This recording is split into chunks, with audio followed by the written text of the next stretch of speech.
You're welcome. Hello. Thank you all for coming. I don't think I have to say what a special event this is.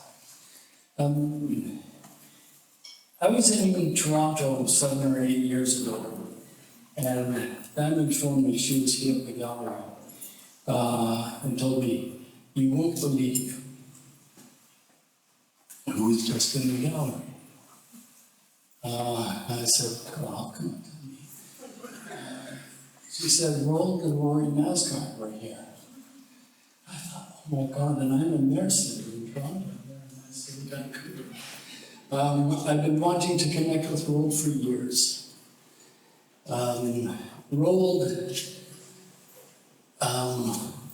it's funny when I say things, so when people say things, Roald is truly the foremost art scholar in this country, and one of the foremost in North America, I'd say.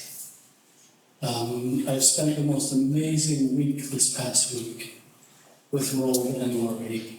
We've done all kinds of things. We've looked at a lot of art, or talked about it, and looked at a lot more art, and talked more about art. And we've talked about art, and we've looked at more art. And what an unbelievable treat this has been. And we've gone around, we went up to the Thompson show at the O'Dane, which is well worth taking in if you haven't yet. And a number of things, dinners, and it's just been a rich, beautiful, beautiful week. It's kind of difficult sometimes to find people in Vancouver to talk to about art at a certain level. It's just so wonderful to be able to share experiences and listen to the most amazing stories. Roald, I think many of you know, was head curator of the Art Gallery of Ontario for many years, during which time he curated some phenomenal exhibitions and procured some of the most important works they have in their collection. And then he did the same thing when he was in Florida. Some of the stories Roald that have come up during our time together. Roald was the first person to bring Gerhard Richter to North America at his big show, and on the show. One show he did with Bridget Riley and Agnes Spartan and Richter and many others. Just the things he's done. Now, I found spending some time with Roald, he's not sort of typical art intellect, art speak writer at all, as I'm sure many of you have witnessed when reading his catalogs and his books. Roald comes from a place deep from within, his experience of art. And the human aspect of it is so evident in Roald's experience. Anyway, that day, I was so upset that I missed Roald. And Roald and Laurie were in the gallery apparently for an hour or so. And then Roald ended up in my office with Diamond. Roald said, "Oh, you have my book." And Diamond said, "Oh, you're Roald Nasgaard?" Absolutely starstruck, and I think she couldn't say a word after that. Yeah. This has been an experience that I've had with quite a few people when taking Roald around. And some people that I hold in the highest esteem. Every time I bring Roald's name up, they've got nothing but great things to say about him. We're in for an incredible treat. He's truly also one of the top experts in abstract painting. One of the things that's come up quite often over this last week between Roald and I, we've got this one-liner when we're looking at great artwork, great painting. Roald will lean over to me and say, "Don't you know painting is dead?" This, of course, is a proclamation that's been made many times. But really, when it comes down to it, and I embrace and I love new media art and all the experimental works and all the different things. But for me, painting remains and always will remain the granddaddy of it all. This is, so this has been kind of a fun thing, Roald and I keep reminding each other that painting is there, but it sure ain't. So without further ado, actually just quickly before, there's just a couple of quick little housekeeping things I'd like to get. Most of you know the washroom's where it is. And after the talk and the Q&A, we're going to clear the chairs out very quickly. So please stay on. There are a number of artists that are in this exhibition that are present in the gallery tonight. We have Tony Robbins and Sean Mills, and Matty Wild, and I think Ian Wallace is here. So they all have works in this exhibition. They'll be more than happy to chat with you. So please stay back and socialize and maybe buy a painting. It's a good idea, you know. Anyway, without further ado, I'd like to have a very warm Vancouver welcome for Roald Nasgaard, please.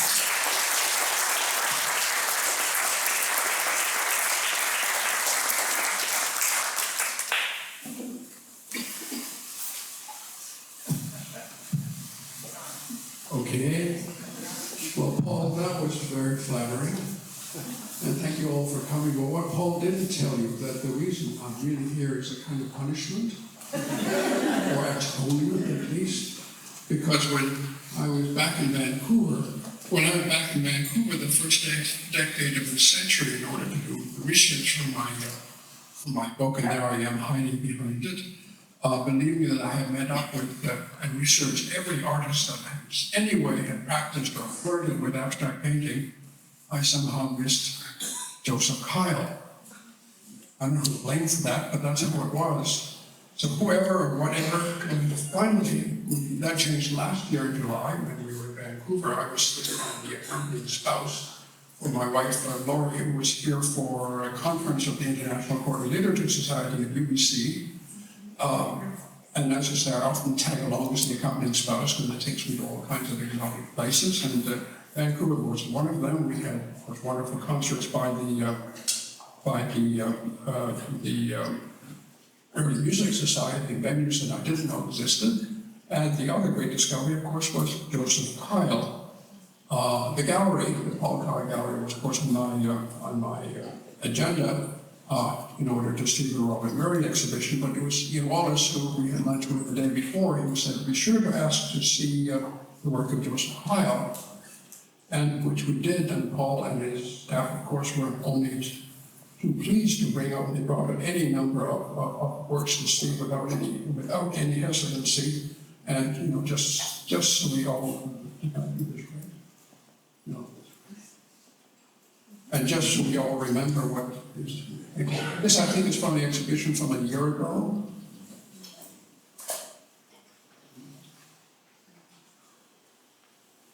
An exhibition that was called Joseph Kyle, The Soul of an Artist. Kyle's first major exhibition for 20 years, as I understand it, which also coincided with his 100th birthday. And what a revelation seeing those paintings were, how grand and exuberant they were, how richly varied, how evocative, how celebratory, and with what authority they spoke, what authoritative visual presence that they had. If it was very much part of a long tradition of abstract painting, they also spoke with a voice that was thoroughly their own. And they imprinted themselves indelibly on my mind. And they ought to have, of course, I was convinced they ought to have had a prominent place in my book. Then this past March, when Paul and Diamond came to Toronto, they invited Laurie and I out for a lunch, and a nice lunch it was. However, during lunch, Paul voiced the idea that I might want to write something about Joseph's work, his father's work. Of course, I hesitated because there was already that book, Joseph Kyle, The Soul of an Artist, who was co-authored by Paul and by Diamond, and who in their various respective ways were intimate with the work. And Paul having grown up with it, in Vancouver milieu, what possibly could I have to add to that? What more could I contribute? But I must have said yes, because, well, the truth is, of course, I best formulate my thoughts about anything when I sit down and write about it, and that's the way to get to the essence of things. But I did say, as a caveat, that as I always insist, I cannot write from reproductions, that I have to come back to Vancouver to really spend time with the paintings and look at them, see them in the flesh, so to speak. So here I am. Paul also said something about a lecture, a subject of my choice, and then what to do. Maybe I could recycle an old talk, freshen up a bit and get away with that, but like my Martin Harris talk. But there on my desk next to my computer was that book, Soul of an Artist, which is full of excellent reproductions and interesting texts. But I still said, no, I'm not ready to do this. I can't do this until I see the work again, but I can't do it from reproductions, but because they're easily misread, they easily distort perceptions. But then I had to begin somewhere. So for better or worse, here are, as I said, my ramblings and musings as I began to figure out what there was, how to think usefully about Paul Kyle's paintings. Where do they belong within a larger history of abstract painting? What's their context? Do they stand alone? Or can we parse our influences that they draw from, and so on, the kinds of questions that our historians can't help asking. And what do we make of the fact that these paintings were painted in Vancouver beginning in the early 1980s when Carl was in his late 50s? But do they have a context here? At first glance, it didn't seem so. And by 1980 anyway, as we know, abstract painting had been declared dead by all serious academics and theorists. So if there was anything that any context I could see for them, what immediately came to mind was Richard Riley. But then by the time that Joseph Kyle started painting, her career, she was hardly remembered in North America. She had a big career start with the responsive eye exhibition at the Museum of Modern Art, that Albright show in 1965, I think it was. But then with the commercial appropriation of her work, she kind of left New York quite devastated, and henceforth kept her career pretty much to the UK and to Europe. But then, and was forgotten in North America until at her age of 69 in the year 2000, there was a big show at the Art Foundation, the Art Center in New York, and there was another show at Pace Wildenstein when Michael Kimmelman in the New York Times Sunday Magazine sort of declared her back in fashion. And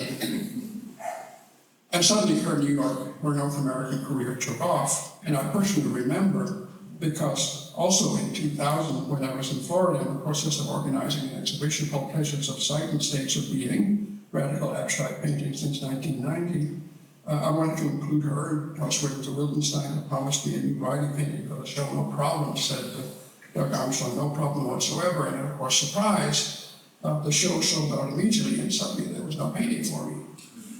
But Douglas did then confess that there was one painting in the show that still belonged to Richard Riley. Maybe I could get that. Of course, so I wrote off a pleading letter, and lo and behold, I was able to get it and borrow it for Florida.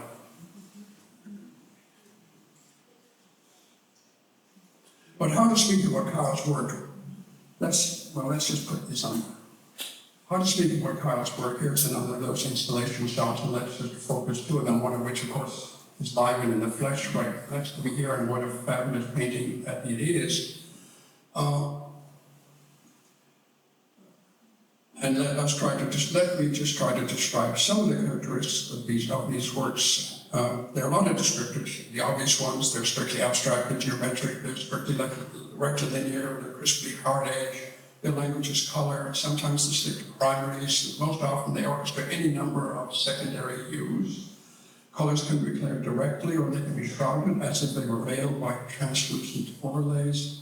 Compositions can be symmetrical on both axes or on one, but most often they are unsettlingly askew. They're neither figure ground nor part to part, and somehow they occupy the canvas. Somehow they occupy their canvases in an all-over way, acting from side to side, from corner to corner.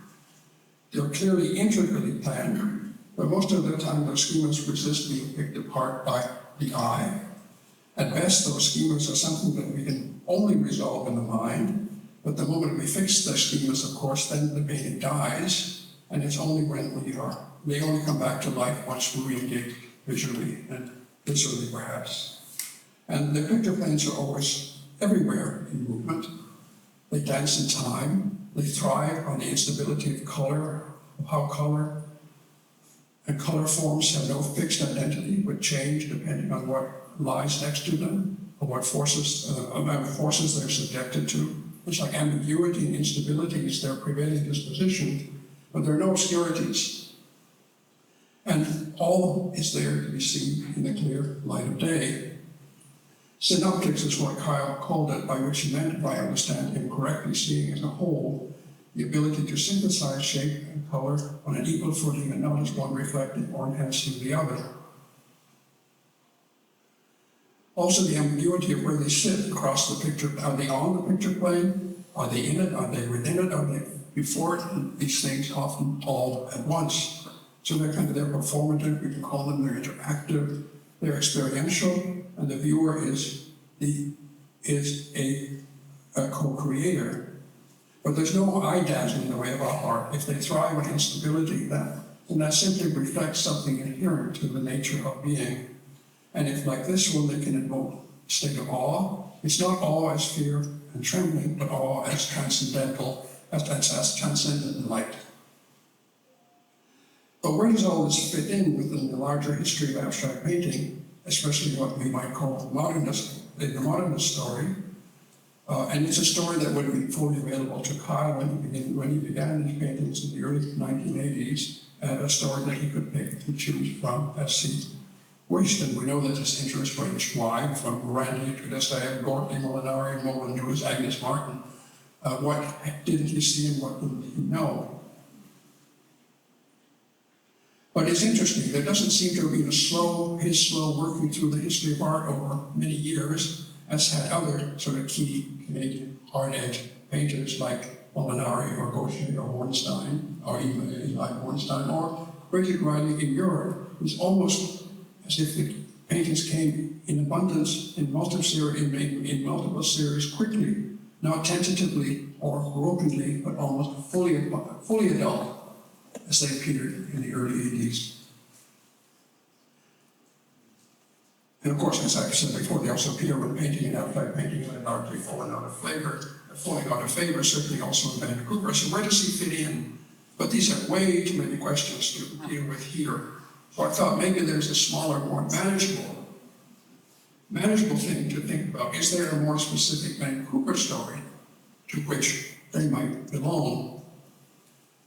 The Soul of an Artist reproduces three earlier works from the 1970s, apparently not meant to be exhibited publicly. There are two works on paper, soft, painterly, and figurative, and there's one small landscape.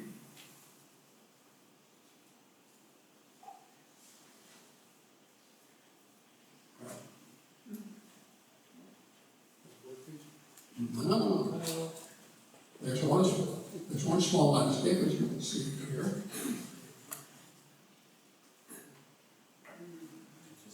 Which has some geometry and some hard edges, and seems sort of to sit fairly comfortably next to Taktanabi and Gordon Smith from more or less the same years. But they could have led anywhere, and for Gordon and for Tak, they led to a future career totally dedicated to landscape painting. But the authors of the book, The Soul of an Artist, they think further backwards. And as they say, Joseph Kyle's geometric abstract work often reflected the sensibility of the 1960s into the early 1970s, as he had grown up through the period when so many artists were making hard-edged geometric abstract works and were left with deep impressions of him. And then the book lists, among others, P.C. Binning, Gordon Smith, Taktanabi, Ian Wallet, Michael Morris, Brian Fisher, and so on. So I thought, I don't know how intimate he was with those artists individually, but I assume it was a fairly small community, and Kyle would have been immersed in it, especially with his work in Intermedia, which he founded in 1967. And that, of course, led to a little nostalgia of my own. I Laurie's conference had been taking place at UBC in the Buchanan building, which is the one up here, of course, where I had taken most of my classes in undergraduate year, and of course, the Vancouver Gallery, as I noted at the time I was a student at UBC. And Vancouver in the 1960s was also my time here. That was when I was a student at UBC between 1960 and 1967. And it was an exciting time for contemporary art and for abstract art. And I remain amazed even now with how well informed our Canadian art and international contemporary art that Vancouver sent me away with when I left for New York in 1967 to do my PhD. This was not only my coursework at UBC, but also, of course, important was the Vancouver Art Gallery, the UBC Art Gallery. There was the Vancouver Art Gallery, directed by Richard Simmons, but whom, when he became a director in 1962, John Lon said that he turned it into the swingiest gallery in Canada. And of course, Doris Admiral was the chief curator.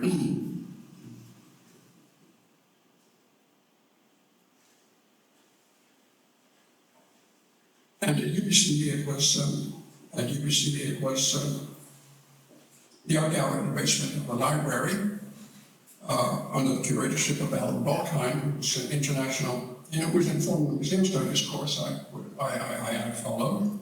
And then there was BC Vienning's Festival of the Contemporary Arts, inaugurated in 1961.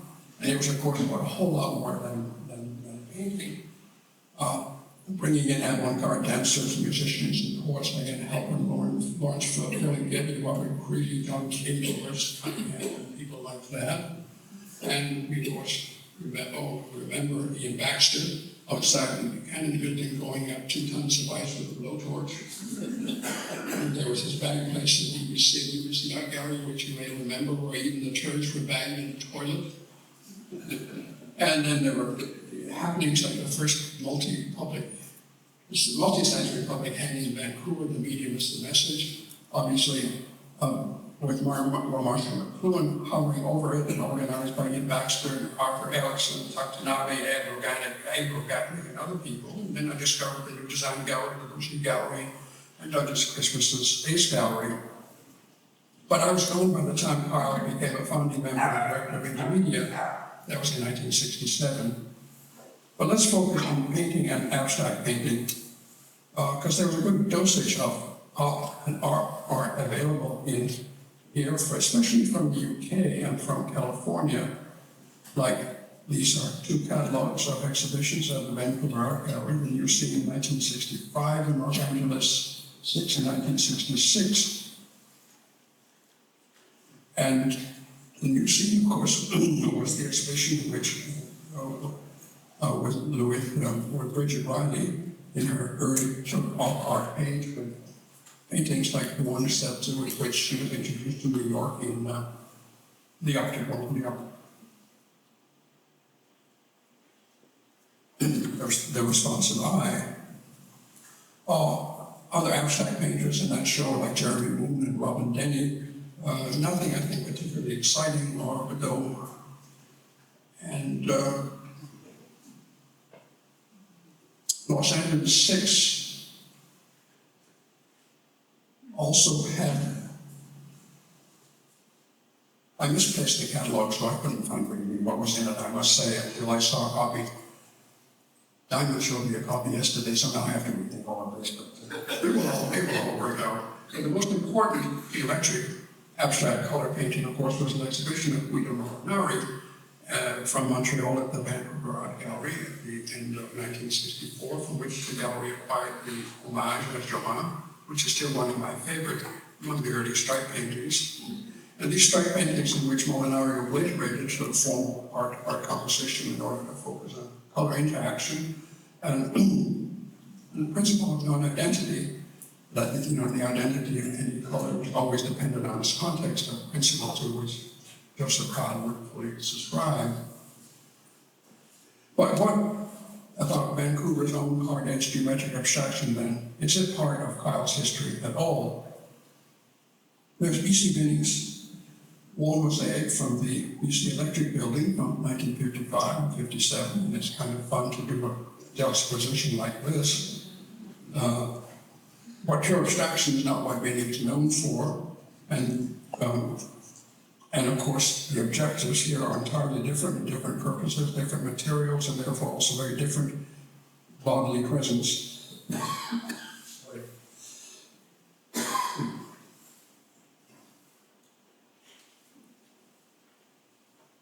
And it's also to misrepresent a piece of beginning by framing him like this as a detail. But at least it's part of what we're called a visual ambience. Then there was, of course, Michael Morris, artists like Michael Morris and Gary Lee Nova, who in their respective ways had studied in the UK in the early 1960s and had the British connection reinforced by London and the New Scene, and established contacts with Los Angeles. Now, I'm sorry.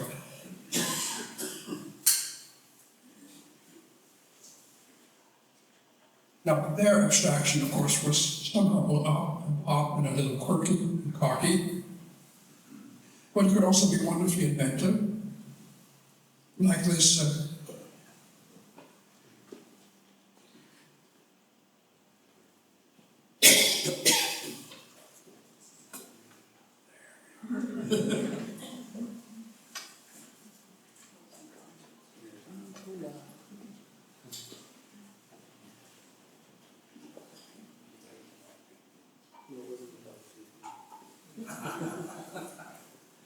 It could be wonderfully inventive, but maybe they were not so interested in abstraction per se, more in delivering visual puzzles and upside and upfront dazzle, happily introducing extraneous materials like mirrors and neon in a kind of optimistic, good-natured world. But one should never,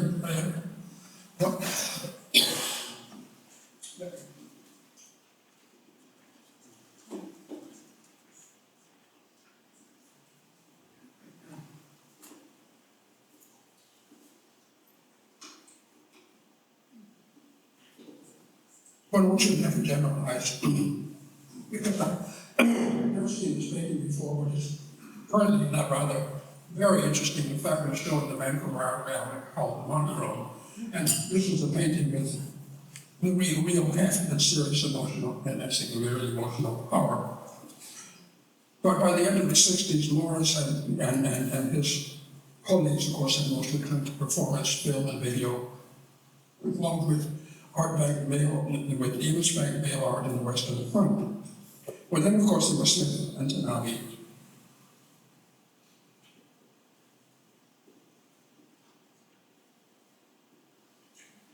And Gordon was sort of happily eclectic, drawing from sources everywhere, not averse to optical effects. Here, closely echoing the British painter Robin Denny, but I think with much more considerable panache than anything that was in the London Scene Show.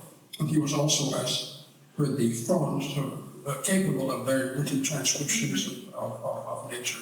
These are, I know these painters, so it's, remember, I'm not making any value judgments here, we're not, because this is stuff that I really like. And then there was Tanabe, of course, who was as eclectic as David Smith, even at his most abstract. Nevertheless, he was always a landscape painter. And I was just delighted to discover on the net this screen print from an envelope sketches of the Tate Gallery in London, which is, you can see how he's taken the back of an envelope image and transformed it into a landscape image. On the right is the clouds hovering underneath, and is the black and white, is that pure abstraction or is that a rain shower?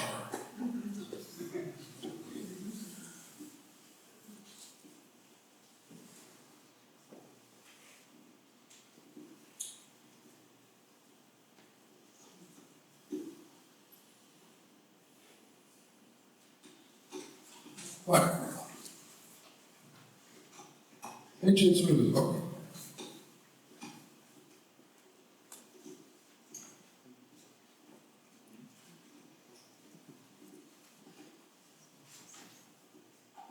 Was the Cardiff painting in Vancouver was a short-lived affair, And by the end of the 1960s, the younger generation had stopped painting altogether. And the older generation, Smith and Tanabe, resumed landscape painting and stayed faithful to it forever thereafter. Well, while putting the PowerPoint together, I'm thinking of Smith and Tanabe, I'm picking images off the internet. I couldn't resist this juxtaposition for whatever they might or not mean.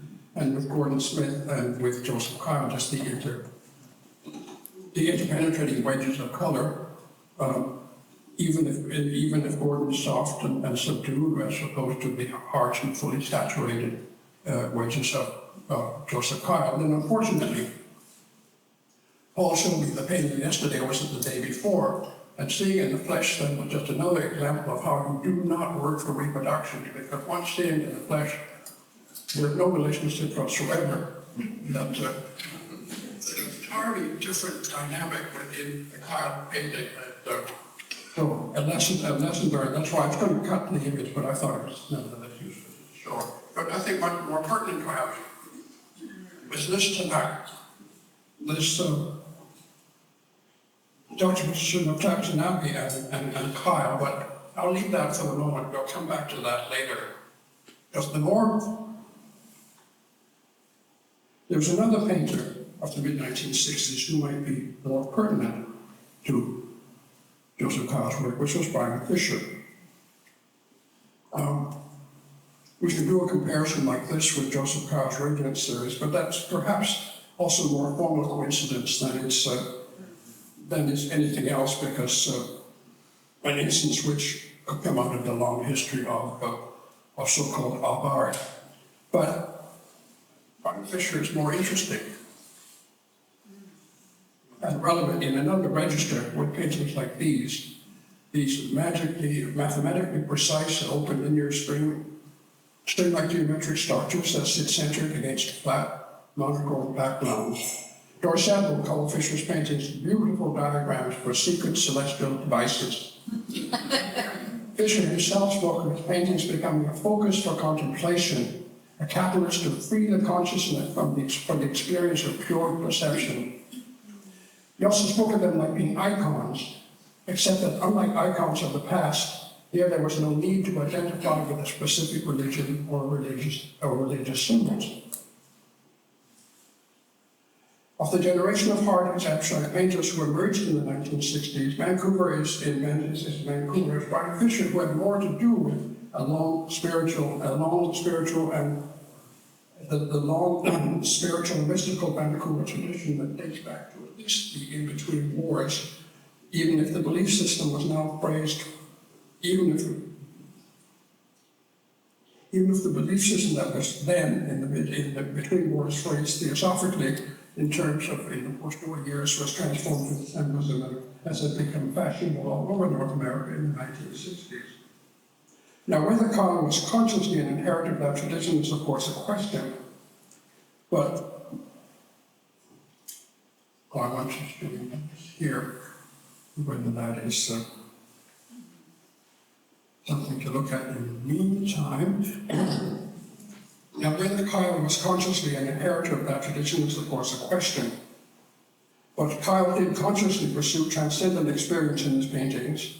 My painting a spiritual vision of the sublime, he said, and his pursuit of spiritual awareness. Of course, he was a devoted follower of the Indian philosopher Sri Aurobindo, prompted by his book, Life Divine, a book that he found in the Hudson Bay book department, the basement book department, and those were the days, I remember that. And of course, the latter's practice physical yoga as a way towards spiritual awareness. And for a Vancouver purpose in thinking of that tradition, he reached back at least as far as Fred Varney, who arrived in Vancouver in 1926, and who, as he once told Jack Shample, had no time for anything not mystical. There's also the photographer John Vanderpan, the stage and costume designer Harry Tauber, among others, also variously engaged in versions of theosophy of spiritualism and the pursuit of the fourth dimension. That also included Dr. MacDonald, who left Vancouver in 1946, and of course Lorna Harris, himself deeply immersed in theosophy, who arrived in 1939 from Santa Fe, where he in 1938 had been the founding member of the Transcendental Painting Group, along with Raymond Johnson, Emil Eastern, Agnes Pelton, among others. And the Transcendental Painting Group, as per their manifesto, were, quote, devoted to non-representational painting in pursuit of idealistic and spiritual realms.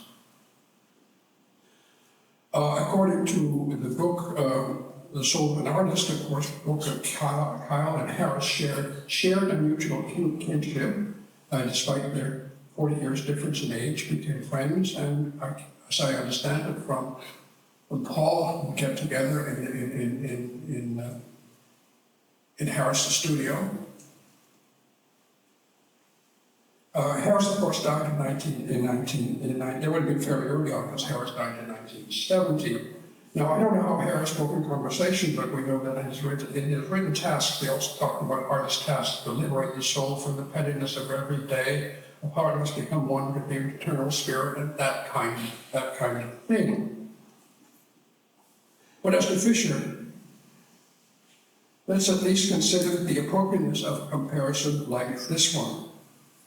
Kyle's intelligent compositions are mostly centered and mostly symmetrical, like mandala-like configurations. But we're still not quite in the same territory of image-making figure. We're still within the territory of figure art composing, as opposed to Kyle's seeing as a whole. And this again is where of course, the image is somewhat misleading, because the corners hold themselves as strongly as the center when we see the real painting. That, of course, is important to understand that these are figure art painting on the figure art painting in the Fisher, and a kind of seeing as a whole in the file. But then, of course, the synoptic series are perhaps a little more organized themselves, a little more symmetrical forthrightness than the other series in the painting, and here are two of the anti series. But then also, God, you never know what you'll find, but then in the monochrome painting, there was also that painting by B.C. Minnie called Summer Sun, which I'd never seen before, but I couldn't resist quickly making a slide of it and sticking it in here. But maybe Joseph Kyle's real spiritual father in Vancouver is Lord Harris. So let's try something out with paintings from the Gaia series. Now this is, I'm sure this is a painting you know well from the O'Dane collection, his Abstraction 119 from 1945. It's kind of a crazy painting. It's something like Harris's CV, a painting that sums up his work from the past quarter of a century. It's like an inventory of all his key themes, his stylistic devices, his compositional strategies over the years, all kind of ingeniously interwoven, or it's like climbing a staircase to heaven.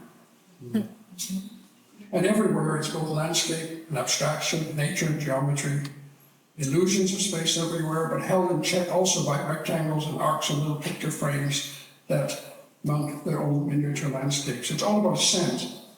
And we'll start at the bottom.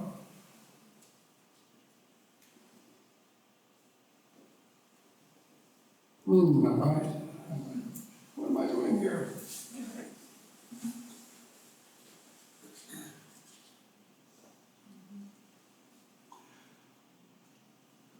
I think what I had in mind here was, by bringing back Taktanabi and juxtaposing it to Joseph Kyle, is that there is that I'm proposing that, contrary to the total abstractness of Joseph Kyle's Gaia series, that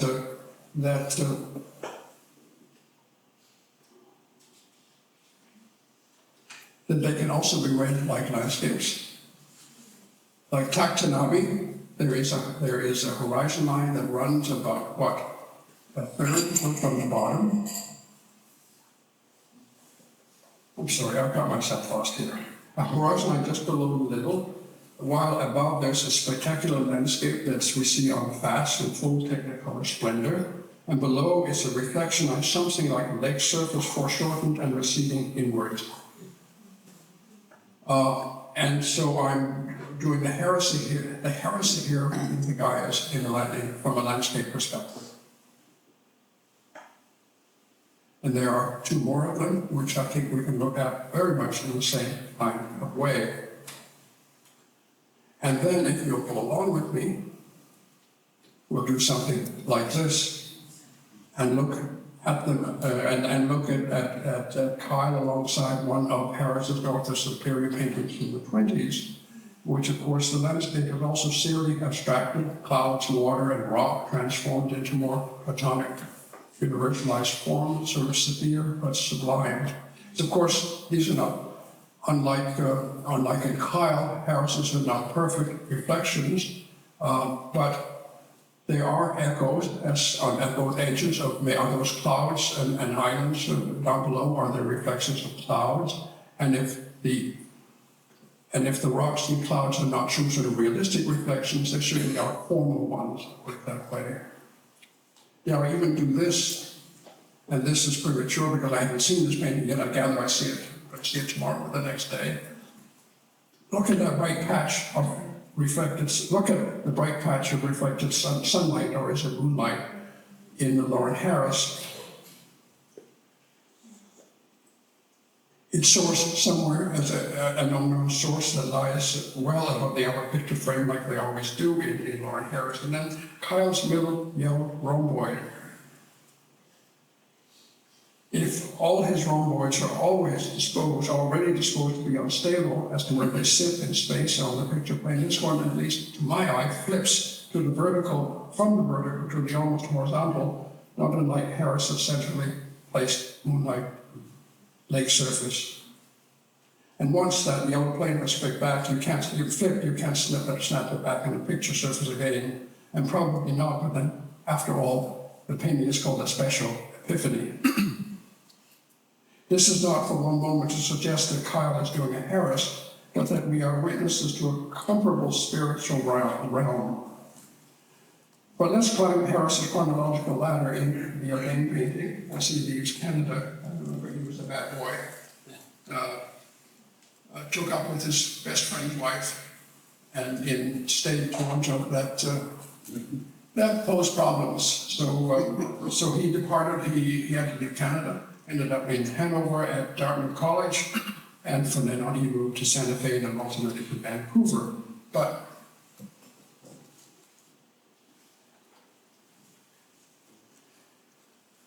let's just watch Harris's kind of transition through those years.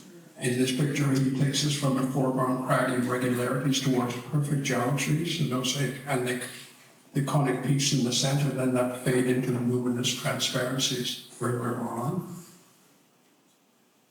Or Harris, like this, en route to more of a pure abstraction.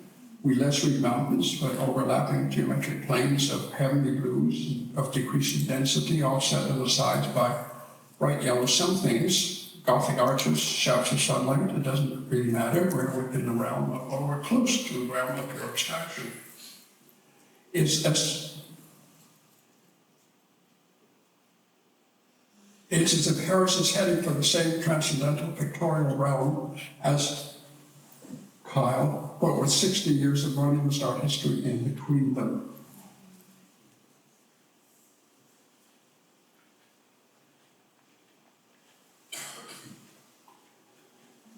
Both artists also have a fondness for those ghostly overlapping receding planes. Harris, in the middle of his picture, sees through a window of this weird deco architectural construction that's up in front. Harris's planes, as I have argued elsewhere, are like ghosts of New York skyscrapers, like in this Goodyear tire ad, and that's not as absurd as you might first think. Because when Hanover, Harris would jump on the train to New York all the time, and he saw everything, and his imagery in many of these paintings takes its cues directly from Art Deco, modern industrial design, whether it's advertising, interior design, architecture, or even train locomotives, transforming them into dynamic, sublime visions.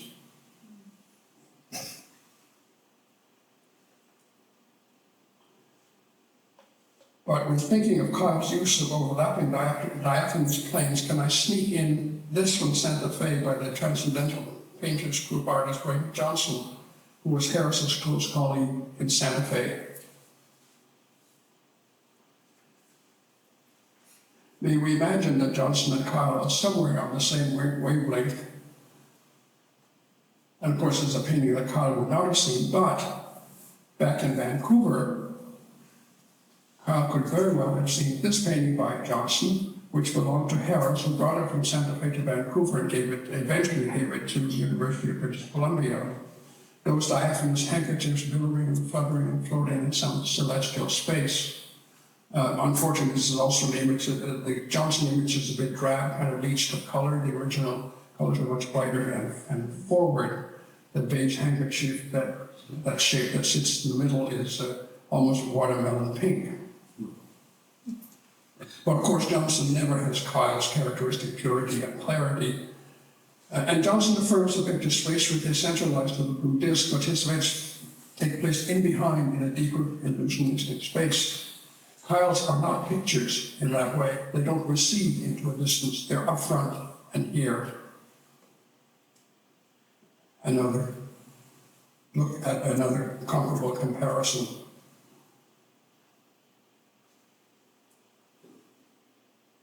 But back to Harris and in Santa Fe. And what is this enigmatic visionary construction of parabolas and rhomboids and triangles? They're so busy intercrossing and interpenetrating with one another in front of one another, zigzagging in and out, and they're energized by Art Deco speed lines and circles that spin and orbs that flash like the traffic lights. Things hustle and bustle competitively for attention in Harris's world. There's little that is solemn or still. Harris's spiritual imagination is a vivid and lively place.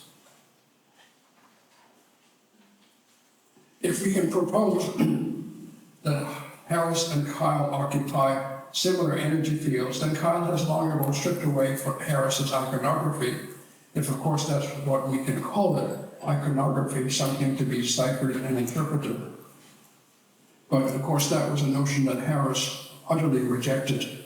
No verbal explanations, he insisted, no titles, they just interfere with the onlooker's direct response. Harris could get quite philosophical in his writings. When it came to his paintings, he said or insisted that Madame Blavatsky did not paint my pictures. Don't ask what a work of art means, but what experience does it contain? A work of art, as he would say, is a state of mind that can only be participated in and experienced. I think Kyle will probably agree with that, right? But it's still a curious image. And however much Harris might protest that it's a kind of theosophical thought form, something which might be as obvious, would be more obvious if we look at a painting that he made some 2 decades later in Vancouver that, who knows, that Paul Kyle may even have seen or watched being executed. Again, this kind of hovering visionary construction it's pretty dazzling with its palette of gorgeous colors and those crisp drawing that darts about everywhere, sometimes with lightning speed. It's more abstract, at least in the sense that it does not depict recognizable worldly things. But still a figure ground painting with this enigmatic configuration set in the middle of a dapple blue ground that may be sea or sky. But its ultimate source is thoroughly theosophical and dates back half a century to Andrew Sandston's C.W. Lepper's book Thought Forms from 1905, which was all about finding ways to visualize thoughts and experiences and emotions. That included ways to evoke mystical visions of the works of individual composers, music, and in this case of Gounod, that colorful cloud-like emanation that shoots up from the tower of a Gothic church, of Gothic country churches to unfold splendidly up in the sky.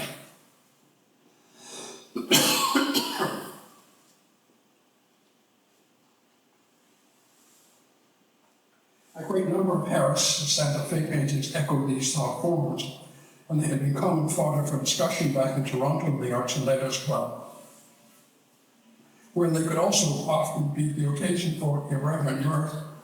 If we take the evidence of this cartoon by Arthur Lismer, July 4th dimension, dating probably from around the time of Harris's departure from Toronto for Vancouver in 1934. And what do we see here? What Harris performing a celebratory dance before a 4th of July fireworks display, which we depict a cartoon version of Besant's Gounod's music thought form here with the riot of stars and triangles and numbers. It's launched pad now in Eastern Mosque rather than a Gothic church.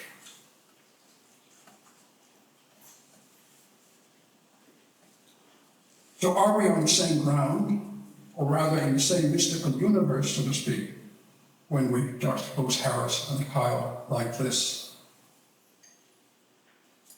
On one side, Harris's figure art composition and with its personal iconography, abstract or not, and on the other, Kyle stripped of symbols, purely abstract, all over interweave of color planes, both busy and in restless motion. Made 60 years earlier, Harris is, of course, a framed picture to look at and to look into, depicting a vision of a transcendent world. And 60 years later, Kyle is a different beast, not a picture in a traditional sense, more like a presence in the present that demands our direct existential encounter, something to be immersed in, to be enfolded into. If one is a communication from the thought, the other is something to interactively commune with. So finally, I leave you with this question. On any level, is there a relationship between these Vancouver emanations of the transcendent? Or Harris, Fisher, and Kyle best understood as just a series of individual occurrences? A lot of stuff, after all, happened in the big art world over those 60 years, the 60 years that they cover, some 30 years apart. FX in New York, the plasticine in Montreal, Greenberg's color field painting, post-print of the abstraction, op art, etc. We can go on. And in Vancouver, the ascendancy of photo-based art. Can we meaningfully speak of the Vancouver tradition, the Vancouver mystical tradition, in some coherent way? Thank you.